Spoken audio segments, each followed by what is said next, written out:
Hey guys, it's Naomi. Welcome back to my channel. Today I'm going to be doing a video on products I regret buying.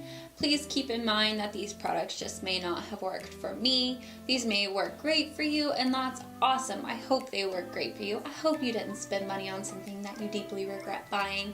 I have very oily skin, hooded eyelids that are also very oily, and I am pretty much transparent.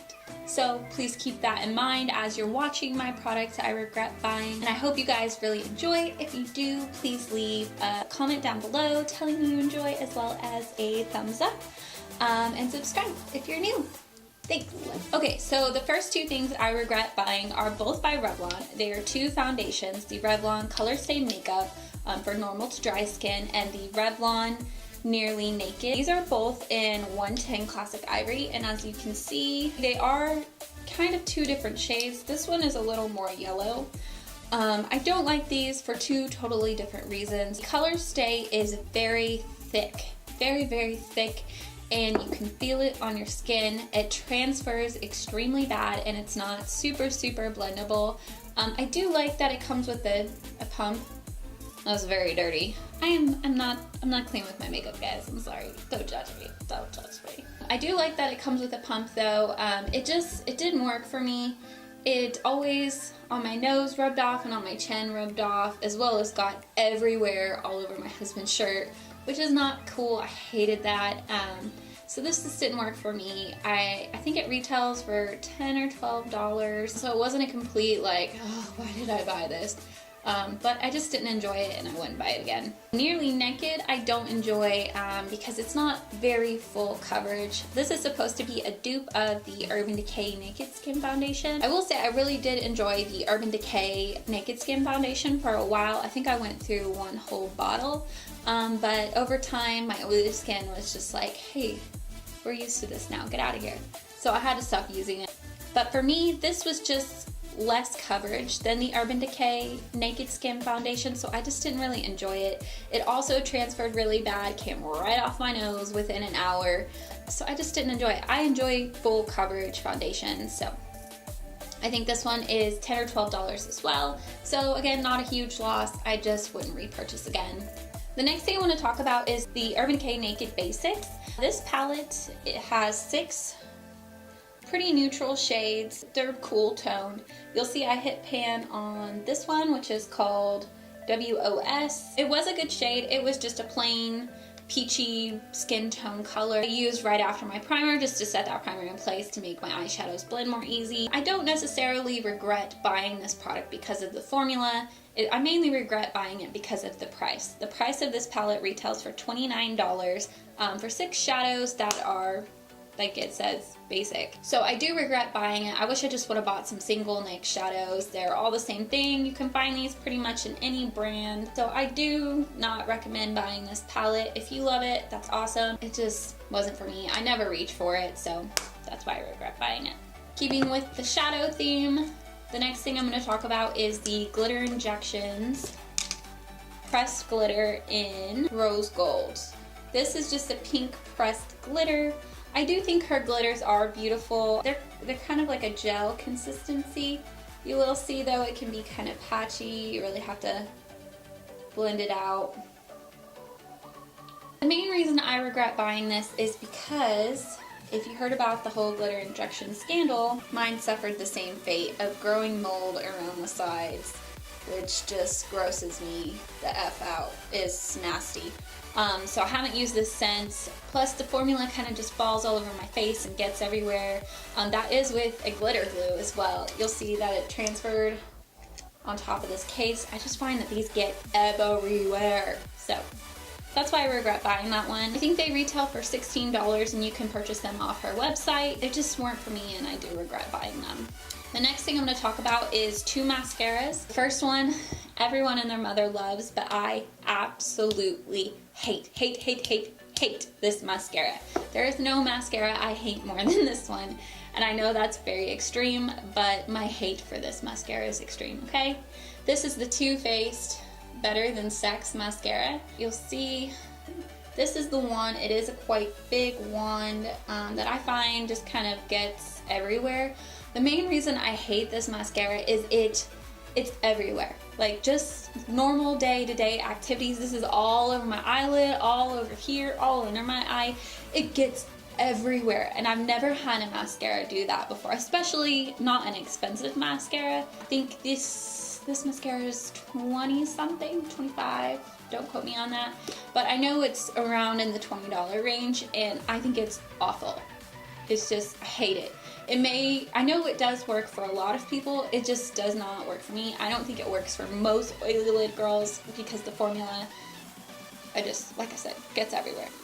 The next thing I regret buying is the L'Oreal Telescopic Carbon Black Mascara. I don't think the formula or anything is terrible on this. It is really wet, so if you sneeze, your life is over. You're done. You're wiping your whole eye makeup look off and it's everywhere. And I couldn't put it on my lower lashes because it was just too wet. When I smile, my cheeks rise underneath my eyelashes, so it just didn't work for me as far as that. This is why I regret buying this. Do you see this shit? This is just from normal day-to-day usage, and it breaks because it doesn't want to go in the thing. I fought with this every day trying to get this damn thing in there until it eventually did this, and then I was done. I was like, this formula isn't that fantastic anyways, so bye. These retail, I think, $9 or $10, so again, not a big loss, but I know a lot of beauty gurus do love these mascaras.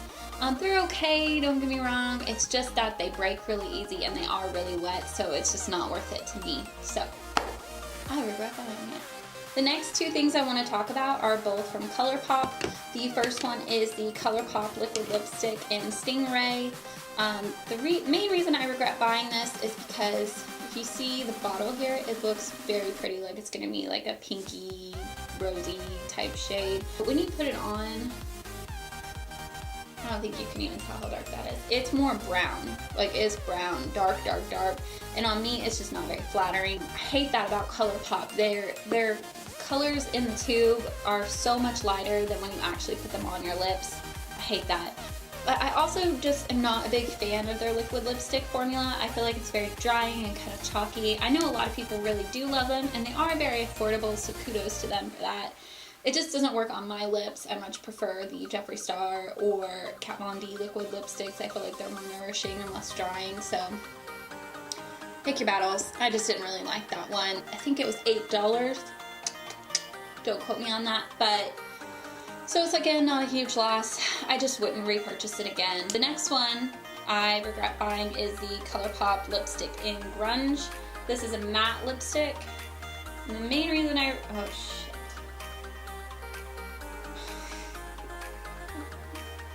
This is why I regret buying. Nasty. I regret buying this because on the website it looked like a nice light brown grungy shade. Grunge is very in, has been for a little while now, and so I was like, oh yes, I'm gonna be so hip and cool, and I'm gonna have a grunge lipstick, and I'm just gonna wanna put on some flannel and listen to Nirvana, and it's gonna be awesome. This is too dark for me, for one, and two, the formula is it goes quick, but it is a lipstick, so keep that in mind. The next thing I'm going to talk about, probably tired of hearing about. There's been thousands of videos, I swear, out on this, which is why I haven't made a video on it. But I did want to give it a try. It's the Silisponge, and this is basically a foundation kind of sponge. You use it to apply a foundation. I did try this today with my foundation, which is a full coverage foundation. I can usually get a very full coverage with my Beauty Blender. However, this was sheer, like sheer, and you could see a bunch of patchiness. I didn't like it. I didn't like it at all. These are only $6.95, so it wasn't a complete loss, and I did just get it off Amazon. No, there are some beauty gurus who really have enjoyed this, but it just was not for me. I did apply it, I watched a lot of videos, and I even read the instruction email they sent me. So I did rub it in and then pat to complete, and it was not good. I didn't like it. If you guys do want to see a full demo and review video on this, please leave that in the comments down below and I will get that out for you guys. But for now, if you just want to know a quick overview, no, don't waste your time with it. The last thing I want to talk about is the Lorac Pro Palette. I know a lot of people really did like this palette, and for a time I did too. You can see I hit pan on 3 of the shades, Nude, Cream, and Taupe. They're just basic shades. They're a pinky shimmer, a cream to set your lids, and a taupe to put in your crease. There are some pretty shades in here, as you can see. The main thing I have a problem with is there are a lot of glitters, and the glitter I find just falls all over your face. I don't think the glitter sticks even with a glitter glue. As well as the formula is, I feel like, is just really dry and chalky. These do swatch well with your finger. You can see that.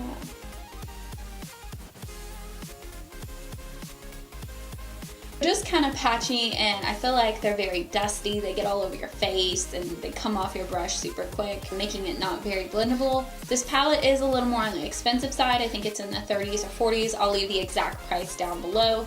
I don't think this is a terrible palette by any means. I just don't think it's the greatest, especially for the price. I think there's a lot of really fantastic palettes out right now. The Shade and Light palette, or the Peach palette, or the Modern Renaissance palette by Anastasia Beverly Hills.